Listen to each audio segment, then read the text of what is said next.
নিন্দুকেরে বাসে আমি সবার চেয়ে ভালো, যুগ জনমের বন্ধু আমার আঁধার ঘরের আলো। সবাই মোরে ছাড়তে পারে, বন্ধু যত আছে, নিন্দুক সে ছায়ার মতো থাকবে পাছে পাছে। বন্ধুরা, আমরা যখনই কোনো পজিটিভ কাজ করতে যাব, আমাদের মাথায় রাখতে হবে চারপাশ থেকে অনেক ধরনের সমালোচনা আসবেই। তবে সেই সমালোচনার দিকে আমাদের কর্ণপাত করা যাবে না। যদি আমরা চারপাশের সমালোচনার দিকে মনোযোগ দেই, অন্যজন কি বলল সেদিকে মনোযোগ দিয়ে সেরকম করার চেষ্টা করি, তাহলে এক পর্যায়ে দেখা যাবে আপনি আর আপনি নেই, আপনাকে অন্যরা নিয়ন্ত্রণ করছে।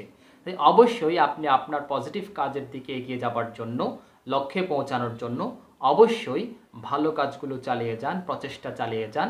চারপাশ থেকে সমালোচনা আসবেই, সেটা মাথায় রেখেই আমাদেরকে এগিয়ে যেতে হবে। অবশ্যই আমরা যে সমালোচনাগুলো আমাদের নিজেদের পরিবর্তনের জন্য দরকার, সেটা নিজেরা বিবেচনা করে পরিবর্তন করব, ঠিক আছে।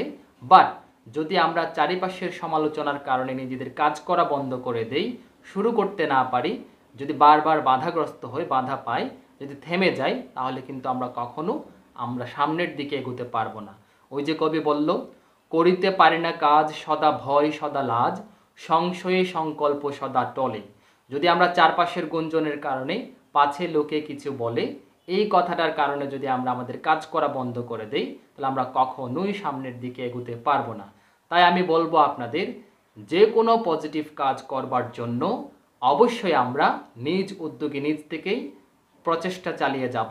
চারপাশের গুঞ্জন আসতেই থাকবে, আপনি সামনে এগোতেই থাকবেন, চারপাশের কথার কর্ণপাত করা যাবে না।